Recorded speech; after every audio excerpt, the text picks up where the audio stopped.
잘한 정정 리바운드를 허용했습니다. Kumusta sa inyong lahat? Maligayang pagdating.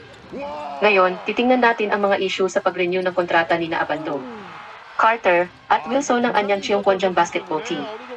Ako po si Maricel, at labis po akong natutuwa na kasama ninyo sa YouTube content na handa namin ngayon. Kaya simulan na natin kaagad, di ba?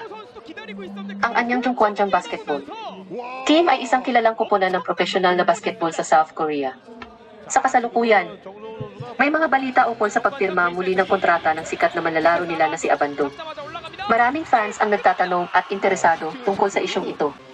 Ngayon, tayo ay maglalagay ng pansin at tatalakayin ng mas malalim ang mga detalye ukol sa usapin na ito.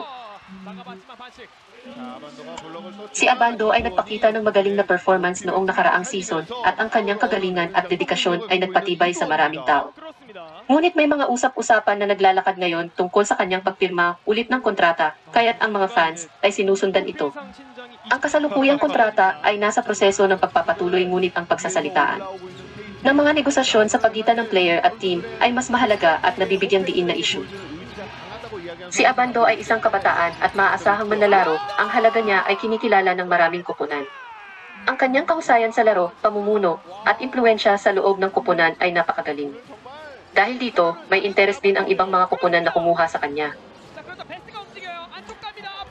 Ang mga detalye ukol sa mga balitang may kaugnayan sa pagpirma ulit ng kontrata ni Abando mula sa Anyang Cheongkwonjang basketball team ay maaaring maipaliwanag sa mga sumusunod. Ang koponan ng Anyang Cheongkwonjang basketball team ay kasalukuyang nasa proseso ng pag-uusap tungkol sa muling pagpirma ng kontrata ni Abando. Matapos ang pagpupulong kasama ang kanyang ahente, inaasahang magkaroon ng direktang usapan at pag-uusap kasama si Abando sa loob ng kasalukuyang linggo. Malugod na tinanggap ng koponan ang pagpapasyang manatili si Abando sa South Korea hanggang Abril 13 bilang positibong palatandaan. Ang desisyon ukol sa pagpirma ulit ng kontrata ay inaasahang makikilala batay sa pasya ng player at sa mga kondisyon ng koponan. Kung magpapasya si Abando na manatili sa Kiev, magpapatuloy siya sa paglalaro bilang miyembro ng Anyang Cheongkwonjang basketball team. Ngunit kung hindi, may posibilidad na siya ay lumipat sa ibang liga.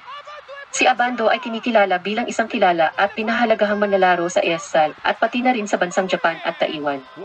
Ang mga impormasyong ito ay nagpapalalim sa pagsasakdal ng usapin ukol sa pagpirma ulit ng kontrata ni Abando na nagiging komplikado, ngunit nagbibigay rin ito ng dagdag na halaga sa kanyang kahalagahan bilang isang manlalaro.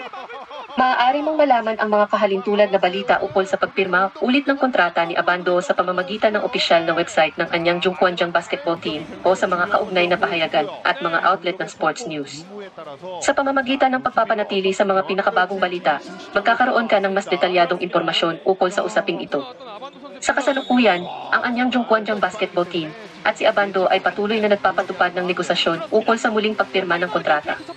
Nagpapagpatuloy ang mga panig sa pag-uusap hinggil sa mga kondisyon ng kasunduan. Umaasa ang mga fans na magpatuloy ang paglagda ng kontrata ni Abando bilang pagpapatuloy ng kanyang pagsasama sa koponan. Sa video na ito, tinalakay natin ang isyu ng muling pagpirma ng kontrata ni Abando mula sa Anyang Cheongkwonjang basketball team. Bagaman may kawalan ng katiyakan sa kanyang kinabukasan, umaasa ang mga fans na manatili siyang nangunguna at aktibo sa koponan. Abangan na lang natin kung ano ang magiging resulta sa tamang oras. Ano ang inyong opinyon? Huwag mag-atubiling mag-iwan ng inyong komento. Ngayong araw, ibinahagi natin ang usapin tungkol sa muling pagpirma ng kontrata ni Abando sa Anyang Cheongkwonjang basketball team. Kung nagustuhan ninyo ang video na ito, naway mag-subscribe, i-like at i-activate ang notification. Salamat sa inyong suporta.